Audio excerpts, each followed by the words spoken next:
ہم اس ذکر کی چین میں اپنے آپ کو پرونے کے لیے آتے ہیں۔ بس میں پیغام دے کر گفتگو سمیٹنا چاہتا ہوں، اور پیغام کیا ہے؟ ایسے آستانوں سے جڑیے اے اہل ایمان، ایسے آستانوں سے جڑیے۔ آستانہ عالیہ نقشبندیہ کا امتیاز ہے شریعت کی پاسداری کا، شریعت کی اتباع کا۔ اور پھر حضرت مبارک صاحب رحمت اللہ علیہ کی زندگی پڑھیے، خود عالم دین، خود شیخ الحدیث، خود مفسر، خود ایک عظیم درویش، خود ایک عظیم ولی کامل، خود ایک ولی بنانے والے، اور آگے کیسے کیسے ہیرے پیدا کیے ہیں، اور امت کو کہ کیسے کیسے رہنما عطا کیے ہیں۔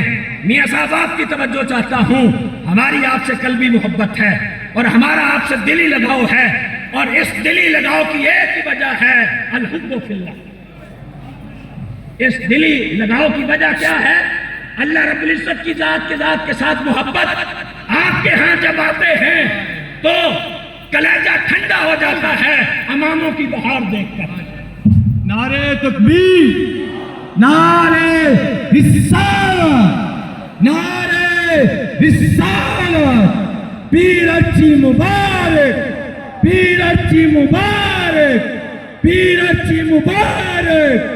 صاحبزادہ والا شان علامہ حسین قادری صاحب۔ یہاں آ کر کلیجہ ٹھنڈا ہو جاتا ہے، آنکھیں ٹھنڈی ہو جاتی ہیں مصطفیٰ کی سنتوں کے پھریرے دیکھ کر، یہ سر پہ سجے امامے دیکھ کر، یہ داڑیاں دیکھ کر، یہ سنت کے مطابق لباس دیکھ کر، یہ نماز کی پابندی دیکھ کر، یہ ذکر و فکر کی مجالس دیکھ کر، یہ تزکیہ دیکھ کر، یہ تربیت دیکھ کر، اور سب سے بڑھ کر جامعہ محمدیہ سیفیہ کی صورت میں اسلام کے مضبوط قلعے دینی مدارس دیکھ کر حضرت میاں صاحب کو اعزاز حاصل ہے۔ اور میاں باز صاحب کو اللہ تعالیٰ نے یہ شرف بخشا ہے کہ سینکڑوں مریدوں سے آگے ادارے بنوائے ہیں۔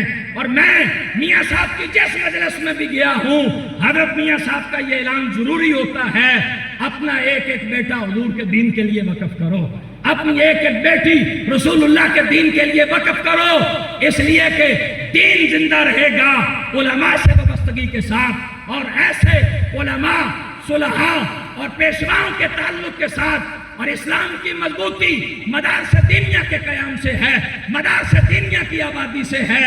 ہم سب کو یہ چاہیے کہ ہم حضرت میاں صاحب کے مشن کے سپاہی بنیں، اور جہاں جہاں اللہ نے ہمیں توفیق عطا کی ہے مدارس دینیہ کو قائم کریں۔ رسول کریم صلی اللہ علیہ وآلہ وسلم کی ذات اقدس سے حضور کا ذکر کیجئے، میرے نبی علیہ السلام کا میلاد منائیے، اور صاحب میلاد کی سیرت کو اپنائیے، کریکٹر بلڈ کیجئے، چلتے پھرتے اسلام کے سفیر بن جائیے۔ آپ کو دیکھ کر لوگ اسلام کی طرف آئیں، آپ کے کردار کو دیکھ کر لوگ اسلام کی طرف آئیں۔ میں آخر میں پھر شکر گزار ہوں حضرت عزت مآب میاں محمد حنفی سیفی صاحب دامت برکاتہم العالیہ، اور میرے بھائی حضرت صاحبزادہ مخدوم میاں محمد آصف صاحب کا، کہ مجھے تاکیدی حکم دیا حاضر ہونے کا بھی اور اظہار خیال کا بھی۔ اللہ میری اس مختصر حاضری کو قبول فرمائے۔ زندگی میں پھر موقع ملا تو پھر کچھ حال دل عرض کریں گے۔ وآخر دعوانا ان الحمدللہ رب العالمین۔